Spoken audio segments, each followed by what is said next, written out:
नमस्कार, स्वागत है आपका और मैं हूं आपके साथ सपना दीपक मद्देशिया। बुलेटिन का आगाज करेंगे, लेकिन उससे पहले सीधे लिए चलते आपको देहरादून, जहां पर नियुक्ति पत्र वितरण कार्यक्रम का आयोजन किया जा रहा है, जहां मुख्यमंत्री पुष्कर सिंह धामी ने शिरकत की है। तस्वीरें आपके सामने।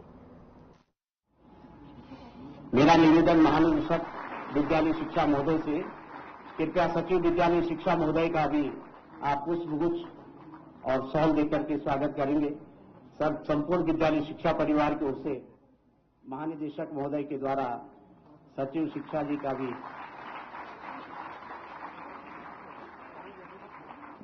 मैं निवेदन करूंगा, निदेशक माध्यमिक शिक्षा से कृपया महानिदेशक महोदय को वहीं पे बुके दे दें। थोड़ा सा हम त्वरित रूप में करेंगे। स्मृति चिन्ह भी यहाँ पे अपर सचिव विद्यालय शिक्षा जी का आप बुके और अपर सचिव महोदय का भी हम स्वागत करते हैं। और निदेशक माध्यमिक शिक्षा श्री नोडियाल जी, अपर सचिव विद्यालय शिक्षा जी का, प्राथमिक शिक्षा जी से निवेदन कृपया आप स्मृति चिन्ह दे दें। बहुत बहुत धन्यवाद।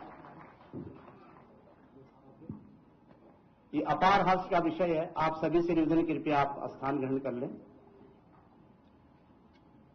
अपार हर्ष का विषय है कि आज हम अपने प्रदेश के प्राथमिक शिक्षा में वर्ष 2024 में जो नवनियुक्त शिक्षक और शिक्षिकाएं हैं, उनको प्रदेश के मुखिया के हाथों आज नियुक्ति पत्र वितरित किए जाएंगे।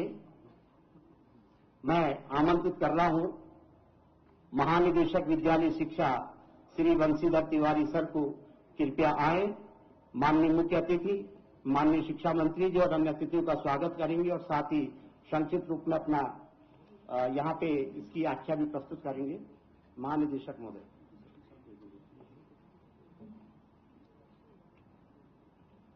सहायक अध्यापक प्राथमिक विद्यालय के नवनियुक्त जो हमारे अभ्यर्थी हैं, जो चयनित हुए हैं, उनका नियुक्ति पत्र वितरण का कार्यक्रम जो प्रथम चरण का है वो हम लोग यहाँ आज शुरू कर रहे हैं।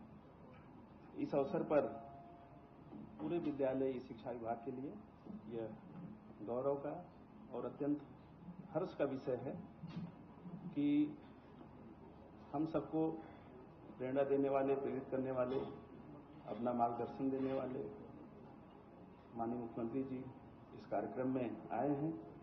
उन्होंने समय दिया। निश्चित रूप से जो नए चयनित अभ्यर्थी हैं उनके लिए भी यह बहुत गौरवपूर्ण अवसर है कि उनको ऐसा अवसर मिला कि माननीय मुख्यमंत्री जी के हाथों आपको नियुक्ति पत्र मिलेगा। इस अवसर पर मैं माननीय मुख्यमंत्री जी का स्वागत करता हूं। विद्यालय शिक्षा विभाग परिवार के मुखिया जो लगातार समीक्षा और नियुक्तियों का रिव्यू करते रहते हैं और हमेशा अपना मार्गदर्शन हम लोग देते हैं। हमारे बीच उपस्थित माननीय विद्यालय शिक्षा मंत्री जी, आपका भी मैं हार्दिक स्वागत करता हूं। विद्यालय शिक्षा के सचिव रमन सर, आपका भी इस कार्यक्रम में स्वागत है। अपर सचिव रंजना मैडम, आपका भी स्वागत है। हमारे प्राथमिक निदेशालय के सभी अधिकारी कर्मचारीगण, जिलों से आए हुए हमारे अधिकारी कर्मचारीगण, मीडिया से आए हुए हमारे समस्त पत्रकार और छायाकार बंधु, और जिनको नियुक्ति पत्र वितरित किया जाना है, सारे अभ्यर्थियों का और उनके जो अभिभावक यहाँ हैं, आप सभी का इस कार्यक्रम में मैं स्वागत करता हूं। लगभग 3,2906 रिक्तियां हैं, जिस पर एक ही तिथि को हम लोगों ने काउंसलिंग के माध्यम से अभ्यर्थियों का चयन किया था और प्रथम चरण में आज यहाँ पर लगभग 200 लोगों को नियुक्ति पत्र वितरित किया जाना है। बाकी जो लोग बचे हैं उनको हम लोग संबंधित जनपदों में ही करेंगे। इस अवसर पर आप सभी को शुभकामनाएं भी हैं और सभी की उम्मीद और अपेक्षा भी है कि शिक्षा विभाग हमारे जो आने वाली पीढ़ियां हैं, जो राज्य की अस्मिता है, धरोहर है, आने वाले राष्ट्र के निर्माण के जो सहायक होंगे, ऐसे नौनिहालों को, छात्रों को पढ़ाने की आपकी जिम्मेदारी मिलेगी। आप उन जिम्मेदारियों का निर्वहन भली भांति करेंगे और समाज, परिवार और राष्ट्र को मजबूत करने की दिशा में जो आपका योगदान होगा, निश्चित रूप से अतुलनीय और सराहनीय होना चाहिए। सिर्फ एक ही उम्मीद और अपेक्षा आप सभी से रहेगी। इस अवसर पर पुनः माननीय मुख्यमंत्री जी, माननीय मंत्री जी सहित सभी महानुभावों का और आप सभी का मैं हार्दिक स्वागत करता हूं, अभिनंदन करता हूं। बहुत धन्यवाद। धन्यवाद महानिदेशक विद्यालय शिक्षा महोदय का। जैसे कि आपने बताया कि प्रदेश में 2906 अभ्यर्थियों में से 473 अभ्यर्थियों को प्रथम चरण की काउंसिलिंग में नियुक्ति दी गई है, जिसमें से जनपद देहरादून, हरिद्वार, पौड़ी, टिहरी और उधम सिंह नगर के 236 नवनियुक्त अध्यापक और अध्यापिकाओं को आज यहां पे नियुक्ति पत्र दिए जा रहे हैं और शेष जो अभ्यर्थी अन्य जनपदों के उनको जनपदों में ही नियुक्ति पत्र प्रदान किए जाएंगे। तो आप सभी के लिए हर्षोल्लास किया, तो एक बार अपने लिए कम से कम हम जोरदार तालियां तो बजाएं और धन्यवाद ज्ञापित करें माननीय मुख्यमंत्री जी का, माननीय शिक्षा मंत्री जी का। मैं आमंत्रित कर रहा हूं इस अवसर पर हमारे बीच सचिव विद्यालय शिक्षा श्री रविनाथ रामन जी हैं। मैं निवेदन करता हूं सचिव विद्यालय शिक्षा महोदय से कि इस अवसर पर आप भी हमारे नवनियुक्त अध्यापकों को अपना आशीष वचन देंगे। सचिव विद्यालय शिक्षा जी।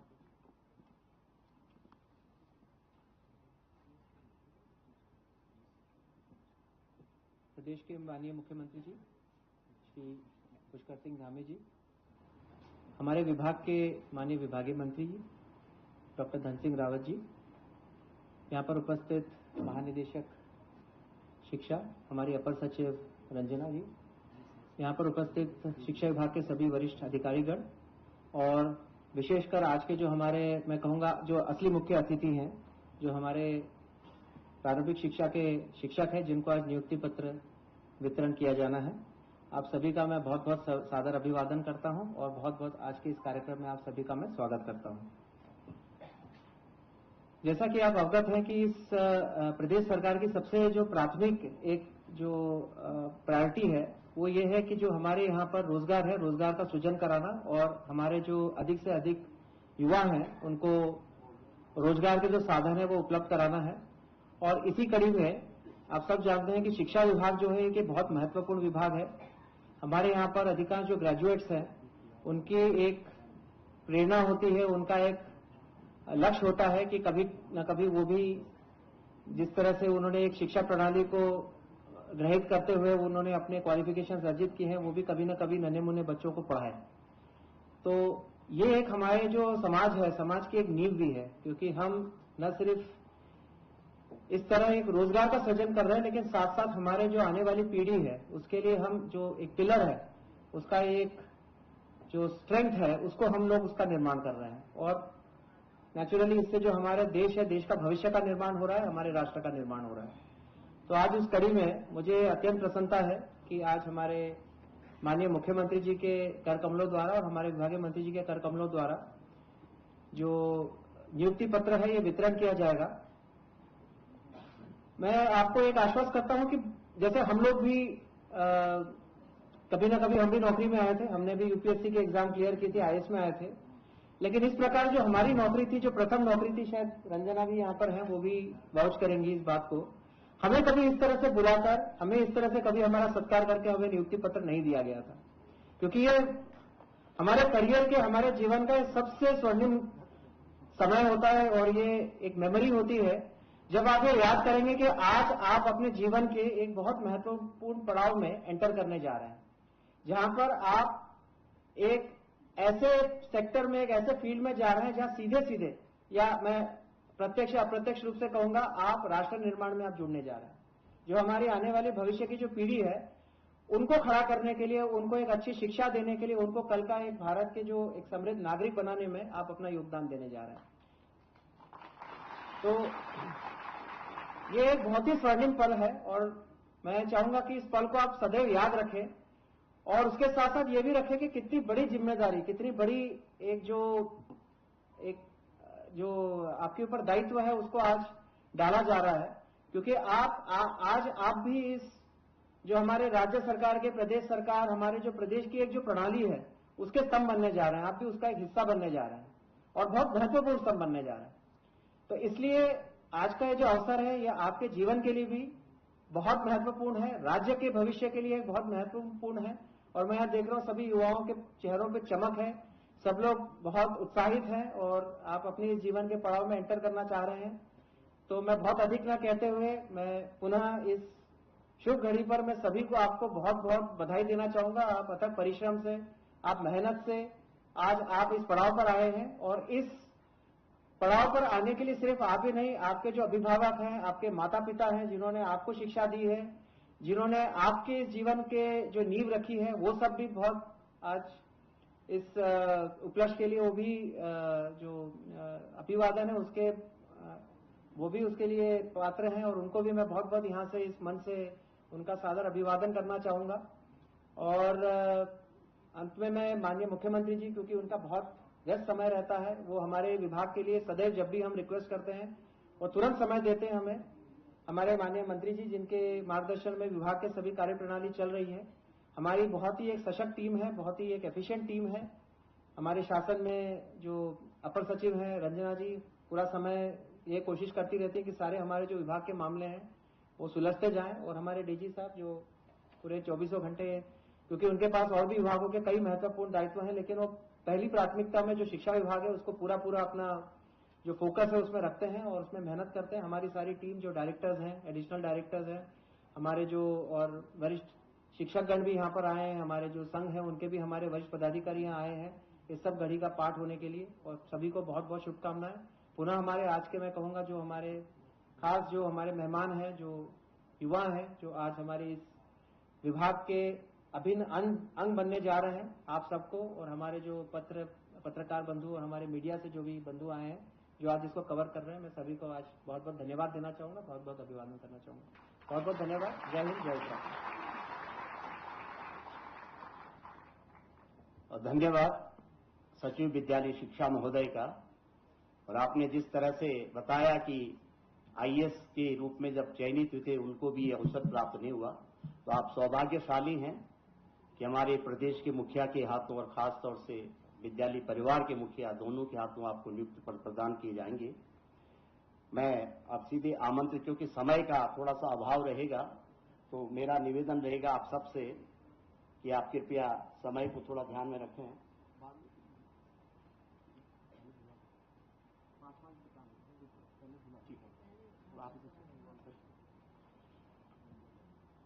जैसा कि निर्देशित किया गया है कि माननीय मुख्य अतिथि महोदय पहले अपना आशीष वचन आपको देंगे।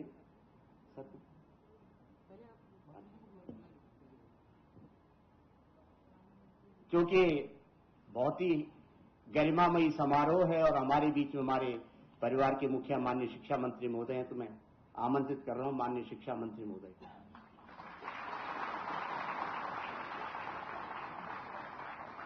भारत माता की। खाना खा के आ रखे हैं सब लोग।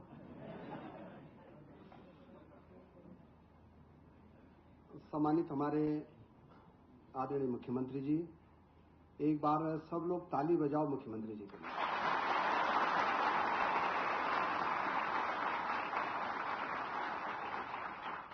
ये बताओ इतने जल्दी कभी आज तक नौकरी मिली?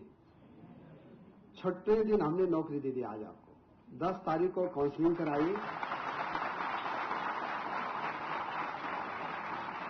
और यहाँ पे पत्रकार लोग बैठे हैं। मैंने कहा था मैक्सिमम 1 हफ्ते में दे देंगे, तो 6 दिन में दे दिए। आदरणीय हमारे मुख्यमंत्री जी, हमारे सचिव विद्यालय शिक्षा, महानिदेशक विद्यालय शिक्षा, अपर सचिव, हमारे तीनों डायरेक्टर, शिक्षा विभाग के सभी अधिकारी, और आज बड़ी खुशी की बात है कि हम पूरे प्रदेश में 473 बच्चों को आज नौकरी दे रहे हैं।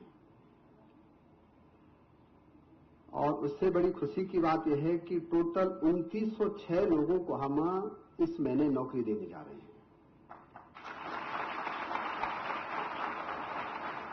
पहले काउंसलिंग में थोड़ा बच्चे कम आए, इसलिए कम आए कि आप लोग 13 के 13 जिलों में फॉर्म भरते थे, तो थोड़ा मैंने भी होशियारी की कि एक ही दिन में कराए। मुख्यमंत्री जी वो क्या करते थे, ये हमसे भी होशियार हैं सब लोग। ये हर जिले में फॉर्म भरते थे। तो पिथौरागढ़ में हो जाता था इनका सिलेक्शन, उत्तरकाशी में हो जाता था, हरिद्वार में, और ज्वाइनिंग एक ही जिले में करते थे। तो मैंने देखा कि इसमें थोड़ा घालमेल है। तो मैंने क्या किया, एक ही दिन एक ही पूरे 13 के 13 जिलों में कराए हैं। उसके कारण क्या हुआ कि 100% लोग आ गए हैं। अभी पहली मेरिट आई है।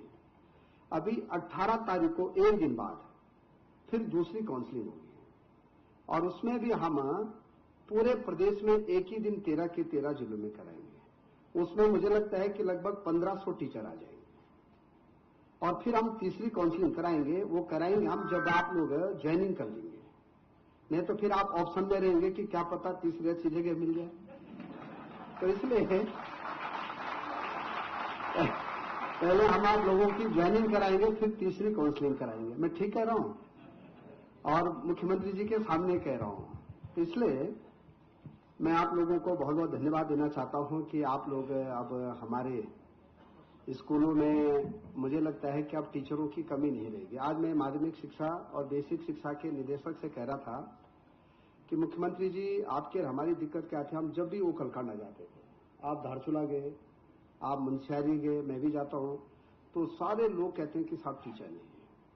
आज मैं कह सकता हूं कि एक भी विद्यालय अब टीचर विहीन हमारे उत्तराखंड में नहीं है।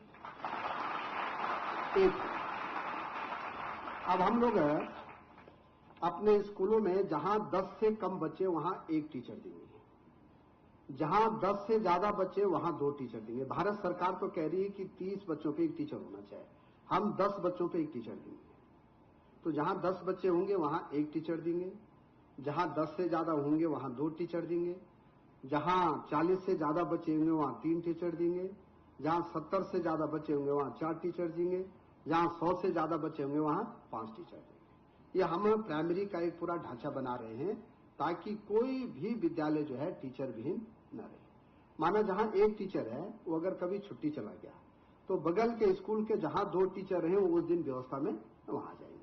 तो प्रेस को ये लिखने का नहीं रहेगा कि साहब वहां टीचर नहीं है। ये पूरी व्यवस्था हम बना रहे हैं, और ये मुख्यमंत्री जी ने भी कहा कि ऐसा व्यवस्था बनाओ कि भाई कोई भी स्कूल जो है बिना टीचर के न रहे। दूसरा, हम अब अपने स्कूल शिक्षा में कक्षा 1 से लेके और 12वीं तक अब त्रिस्तरीय व्यवस्था बनाने जा रहे हैं, जो भारत सरकार एनईपी में कह रही है।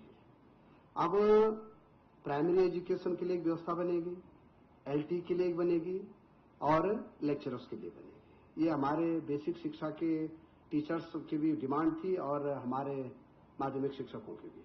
तो इस डिमांड को भी ये मान के चलो कि हम अब पूरी करने जा रहे हैं। तो अब त्रिस्तरीय व्यवस्था रहेगी तो हमारी पूरी व्यवस्था बहुत अच्छी चल जाएगी। एक हम स्थानांतरण नीति में मुख्यमंत्री जी इस बार शिक्षक संगठन और पूरे शिक्षा परिवार बहुत खुश है। एक बार मुख्यमंत्री जी के लिए और ताली बजानी पड़ेगी। इस बार लगभग 6000 से ज्यादा स्थानांतरण हुए और एक भी कोर्ट केस नहीं हुआ है।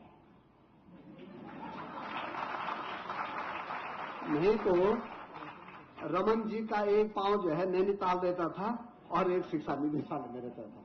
लगभग हजारों जो है क्या होते थे, कोर्ट केस होते थे। हमारी सरकार ने इस बार स्थानांतरण में काउंसलिंग व्यवस्था कराई। जिनका ट्रांसफर हुए वो तो खुश हैं, जिनका नहीं हुआ पैनोलॉजी वो भी खुश हैं। इस बार कह रहे हैं कि मंत्री जी जो है बहुत अच्छा हो गया कि अगले साल हो जाएगा। तो ये मैं मुख्यमंत्री जी को भी और अपनी कैबिनेट को भी बहुत बहुत धन्यवाद देना चाहता हूं कि बहुत ऐतिहासिक निर्णय था, और मुझे लगता है कि अब टीचरों की जो दिक्कत रहती थी वो अब क्या होगी, पूरी हो गई है। एक मेरा आप लोगों से निवेदन है कि शिक्षक संगठन एक दिन मुख्यमंत्री जी का स्वागत करना चाहते हैं। हमारे चौहान जी बैठे हैं, चौहान जी कह रहे हैं जल्दी डेट दो, तो विधानसभा सत्र के बाद कोई डेट हम आपको दे देंगे। उससे पहले हम एक दिन आप लोगों के साथ बैठने वाले हैं। हमने आपकी मैक्सिमम डिमांडें पूरी कर दी हैं। अब है प्रमोशन की। इसके लिए भी सरकार कोई ना कोई रास्ता निकाल रही है, लेकिन ताली दोनों हाथ से बचेंगी। थोड़ा आपको भी आगे आना पड़ेगा और हमको भी आगे आना पड़ेगा। तो मैंने कहा था कि अगर आप कोर्ट केस वापस ले लेते हैं तो हम 1 हफ्ते में सबका क्या कर देंगे, प्रमोशन कर देंगे। लेकिन अब आप लोगों की चल ही नहीं रही है उनसे, जो कूद गए हैं। तो कोई ना कोई रास्ता अब हम ही निकालने जा रहे हैं कि ताकि सांप भी मर जाए और लाठी भी न कटे। तो कोई रास्ता निकालेंगे तो मुझे लगता है कि एक बड़ा काम हमारे प्रदेश के लिए हो जाएगा। एक हमारे जो गेस्ट फैकल्टी है, उनके लोग भी आ रखे हैं, उनका धरना था। मुख्यमंत्री जी ने मुझे कहा कि भाई उनसे बात करके और उनको धरने से उठाना है। धरना भी इनका सौहार्दपूर्ण था। लेकिन मैं गेस्ट फैकल्टी के बारे में कहना चाहता हूं कि गेस्ट फैकल्टी अच्छा पढ़ाती है, दूरस्थ विद्यालयों में पढ़ा रही है। और उनकी 2 डिमांड थी जो मुख्य, वैसे तो काफी डिमांड थी उनकी, लेकिन हमने काफी कर भी दी। उनकी जो 2 व्यवहारिक दिक्कतें थी, एक उनका ये कहना है कि हमको अपना गृह जनपद दे दीजिए। तो 100% तो नहीं कह सकता मैं, पर हम प्रयास पूर्वक करेंगे कि उनको अपना जनपद मिल जाए। दूसरा में करना चाहते हैं कि 3 साल के लिए जो अपर हिमालय में नौकरी करना चाहता है गेस्ट फैकल्टी, उनको 3 साल के लिए उनको छेड़ेंगे, क्योंकि 3 साल तक हमको भी लग जाएगा आयोग से भर्ती करने में। आप लोग भी आ सकते हैं उसमें। तो मुझे लगता है कि एक डिमांड ये थी आप लोगों की, उस पर भी हमने सहमति व्यक्त की है। एक डिमांड इनकी ये थी कि हमारी तनख्वाह बढ़ानी है। यहाँ पे गेस्ट फैकल्टी लोग कितने आ रखेंगे, हाथ खड़े करना। अच्छा, अध्यक्ष आ रखा है, चलो बहुत बड़ी बात है, अध्यक्ष आ ही रखा है। देखिए आप 10,000 रुपये मुख्यमंत्री जी ने बिना तुम्हारे कहे तुम्हारी तनख्वाह बढ़ाई। बोलो बढ़ाई कि नहीं बढ़ाई? ठीक है। अब इनका कहना है कि थोड़ा हमारी तनख्वाह और बढ़ जाए, तो उसके क्या थे साइड इफेक्ट हो रहे थे कि हमको उच्च शिक्षा में भी बढ़ानी पड़ेगी, हमको जो हमारे 24 घंटे राजीव गांधी में जो टीचर है, तो हम तीनों का प्रस्ताव भेज रहे हैं और मुख्यमंत्री जी ने उसमें सहमति दी है। जो अच्छा होगा तुम्हारे लिए और शिक्षा विभाग के लिए वो हम करेंगे। तो मुझे लगता है कि ये भी बहुत बड़ा काम हो जाएगा। आज मैं मुख्यमंत्री जी से एक निवेदन करना चाहता हूं। इससे मैं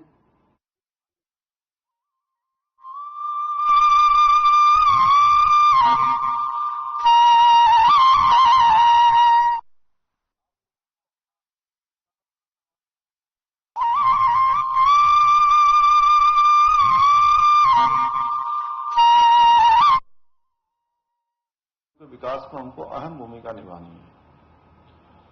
देखिए, आप बहुत सौभाग्यशाली हैं कि आप लोगों को ये शिक्षा प्राप्त करने के बाद अब काम भी मिल गया आगे का। लेकिन आज हमारे पास बहुत सारे लोग हैं जो आज एमए भी किए हुए हैं, एमकॉम भी किए हुए हैं, एमएससी भी किए हुए हैं, लेकिन वो लोग जो है आज कहीं ना कहीं उस प्रकार से काम पर नहीं लग पा रहे हैं जिस प्रकार की अपेक्षा है। तो उस दिशा में भी शिक्षा को ले जाना है। जरूरी नहीं है कि आपको वही विभाग मिला हुआ है कि प्रोफेशनल कोर्स आप ही ने करवाने हैं, आप उससे आगे भी जा सकते हैं। ये मान के चलिए कि मल्टीटास्क है ये आपके पास। अभी मल्टीटास्क के चक्कर में भूल भुलैया न बन जाए। उसमें भी हमको जो है बिल्कुल दिशा ठीक रखनी है। ये बिल्कुल कहते हैं लक्ष्य तय, दिशा स्पष्ट। इसलिए मेरे सामने अगर कोई बालक बालिका आ रहे हैं, छात्र छात्राएं आ रहे हैं, तो उसके बारे में भी देखते ही हम लोगों के दिमाग में ये आ जाना चाहिए कि वास्तव में इसके अंदर किस प्रकार की प्रतिभा है। उसकी प्रतिभा को पहचानना भी, यह भी शिक्षा का एक महत्वपूर्ण अंग है। और हम पहचान लेंगे तो उसका जीवन बन जाएगा। अन्यथा कई बार माता पिता कहते हैं बेटा तुझे डॉक्टर बनना है, तुझे इंजीनियर बनना है, तुझे कुछ और बनना है। जबकि होना ये चाहिए कि माता पिता कहें कि बेटा और बेटी तुझे एक अच्छा इंसान बनना है। तो जब वो अच्छा इंसान बनेगा तो सारी चीजें उसके अंदर स्वतः ही आ जाएंगी। आप लोग बच्चों के जीवन की वास्तविकता के लिए भी तैयार करें। आज जो चुनौतियां हैं, जलवायु परिवर्तन से लेकर सतत विकास, वैश्विक नागरिकता जैसे समसामयिक मुद्दों पर भी आज बच्चों को शिक्षित करना बहुत आवश्यक है। एक शिक्षक के रूप में आपका यह भी कर्तव्य है कि बच्चों को सकारात्मक और प्रेरणादायक, आकर्षक जो वातावरण प्रदान करें, जिससे वो न केवल शिक्षित हो बल्कि अच्छे नागरिक भी वो बने। एक दिशा में भी हमको प्रेरित करना होगा, क्योंकि अब धीरे धीरे वो सब चीज थोड़ा न्यूनता में जा रही है। यानी समग्र विकास भी शिक्षा का जो है मूल उद्देश्य होना चाहिए। हमारी सरकार शिक्षा के क्षेत्र में सुधार और नवाचार के लिए लगातार प्रयास कर रही है। हमने हमेशा सुनिश्चित किया है कि राज्य के हर कोने में गुणवत्ता शिक्षा पूर्ण हो, शिक्षा पहुंचे। इसके लिए अनेक योजनाओं और कार्यक्रमों को हमने लागू किया है। इस बार जो धन सिंह जी बता रहे थे 6,000 शिक्षकों का जो स्थानांतरण हुआ है, वह भी पहली बार काउंसलिंग की पद्धति से इस पद्धति को आगे बढ़ाया गया है। और हम तो चाहते हैं कि भविष्य में आप लोगों को अपना स्थानांतरण करवाने के लिए कहीं न जाना पड़े, न हमारे पास आना पड़े, न धन सिंह जी के पास जाना पड़े, न डायरेक्टर महोदय, न सचिव महोदय, न अपर सचिव महोदय, किसी के पास न जाना पड़े। अब देखिए, बैंक में जो लोग नौकरी करते हैं उनको कहीं स्थानांतरण के लिए कहीं सिफारिश लगानी पड़ती है, फौज वालों को लगानी पड़ती है, नहीं लगाते। अर्धसैनिक बलों में, बीएसएफ में, सीआरपीएफ में या एसएसबी में या अन्य संस्थानों में जो नौकरी करते हैं या सेवा देते हैं, देश के किसी कोने में रहते हैं, उनको पता है कि ये तय प्रक्रिया है, उस तय प्रक्रिया के तहत होगा। लेकिन ये होगा कब? जब पूरी तरह से